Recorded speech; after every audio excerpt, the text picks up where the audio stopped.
Greetings, everybody. I'm Father Ted Cassidy, and I'm very thankful to be able to speak with you today, to join all of you who have been giving these very fine talks. I've listened to most everyone, seen most everyone that you've given, and they're very moving to pray with every day.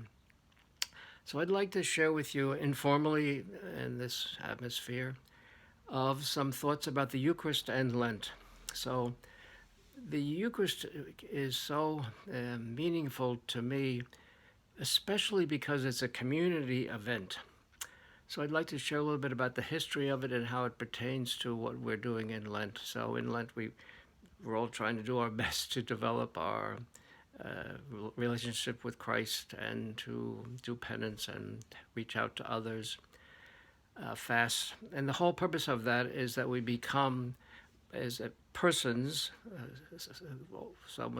people that are open to the goodness of God, the goodness of life of Christ in us, and also that we become communities that are powerful and full of the life of Christ. So, relating this to the Eucharist, the first Eucharist we know was Jesus being with the apostles at a simple meal, and the essence of that is a love feast. They called it the agape meal, the love feast, and after that, Jesus died and rose, and then the apostles became a powerful community. And at Pentecost, went out and changed so many people and did so many great things. The Kairos moment is the time after Lent that we celebrate the power in us personally and as a community. So I want to share a little bit about the history of the Eucharist. After Jesus died and rose, the first Christians would meet in the home and do their best to remember what Jesus did and make up prayers. They did it in Aramaic, and then they do that first on Friday night, and then on Saturday morning they would go to the synagogue and use the regular prayers of the Jewish people and listen to the Old Testament readings. But eventually they had to leave the Jewish community, and they did it by themselves, and they read the readings of Paul and the Old Testament readings. And the Eucharist then changed through the years. At first it was in Aramaic, and then it was in Greek, because most of the people spoke Greek. In the time of Constantine, they built these great big churches, and the whole Eucharist had to change. They discovered all kinds of new ways and new kinds of prayers, but the essence of it still was this love feast of Christ and becoming Christ and sharing Christ. And through the centuries, in the time of Gregory the Great, he created a whole system for the church to celebrate the Eucharist.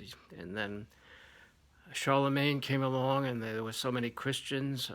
He wanted the rite of Rome to be used, and eventually they changed from unleavened bread from regular bread to unleavened bread.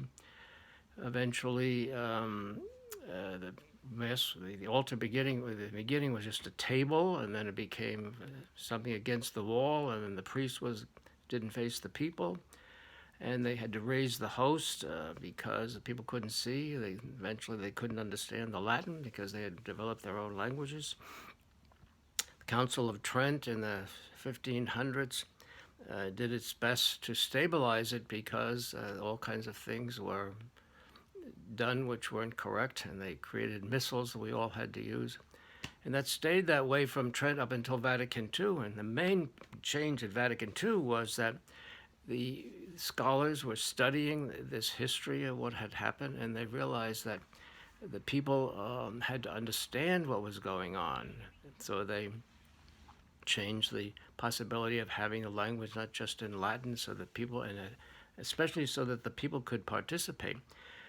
And they, all through the centuries, the church was trying to have people do this in unity so they would be together, and the Vatican Council wanted to do the same thing, but especially that the people would come together and develop this love of Christ personally through meditation, listening to the Psalms, listening to the readings, but also as a community coming together to face the problems of the world, because after the Second World War, the church realized that we were not working together.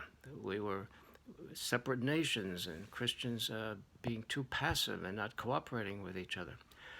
So I mention all this because the purpose of Lent is for us as individuals and as community to come together so that when after Easter we celebrate the Kairos, which is the time of the Spirit flowing in each one of us and flowing in the community.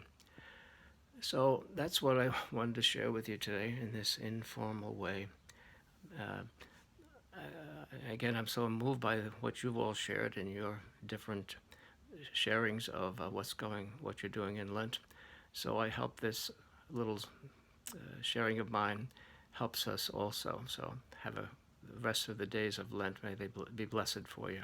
Thanks. Bye.